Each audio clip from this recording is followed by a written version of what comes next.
everybody, this is Bo. We're back in the Sports Lounge. We're going to head all the way out to get a chance to somebody we haven't had on the show. He's agreed to it. He's one of the top jiu-jitsu artists. He's got so much going on in his life. We're lucky just to squeeze some time from him. He's Jeff Curran. How you doing, Jeff? I'm good. How are you? Good, sir. Now, Jeff, man, you've got a sensational background. You've got so much going on in your life. How do you juggle it all? No, I haven't really figured it out yet. I just keep going from one thing to the next, you know. I have a lot more going on right now than I normally have going on, so it's a big adjustment. Now, with your right now, you've got an impressive win column with some top names. You fought in almost any division that there is, or any conference, or any league that's out there. It's just impressive to see the win totals mount up over all these years that you've been doing this. And plus, I'm a big homer for wrestlers, and I tend to give jiu-jitsu artists a hard time. And jiu-jitsu artist, the best one in the world for me was watching Royce Gracie just dismantle giants back in the day. He was the most terrifying man at 140 pounds I have ever seen. Yeah, you know, the days have changed, obviously, since the days of Royce Gracie, you know, and the sport's evolved, but still jiu-jitsu is jiu-jitsu, and, you know, its effectiveness is, in my opinion, you know, just the same as it was then.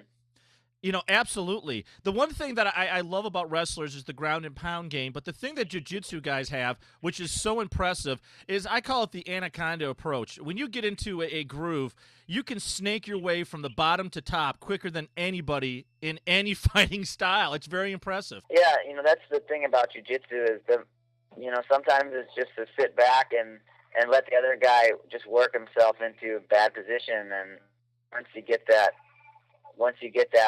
groove going, like you said, and they wiggle themselves into a problem area, that's where you expose them. And, you know, that's just basic jiu-jitsu and basic jiu-jitsu theory. You know, and there's right now, the mixed martial arts is hitting a heyday. Every single TV network across the board is vying for some league. CBS has Pro Elite. IFL is on HD Net. You have the science fiction station now carrying fighting. You've got Spike, obviously, with UFC. I mean, it's almost to the point of being saturated, where athletes like yourself, who have gone through the ranks, who have tried in true. I mean, how is this whole world coming apart for you guys? It's very impressive to watch just the expansion in this. I've never seen anything like it before. It's definitely motivating. You know, before you were seeing a lot of like me, I didn't start training jiu-jitsu till I was 15 years old.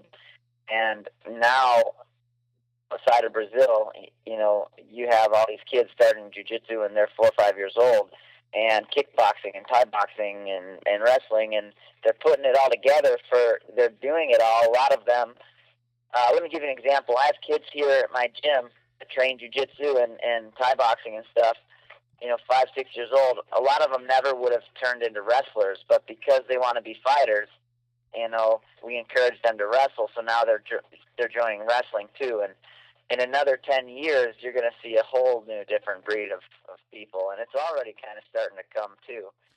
Yeah, the Just one not late starters, but people that have been, you know, kids that have been training for this their entire life.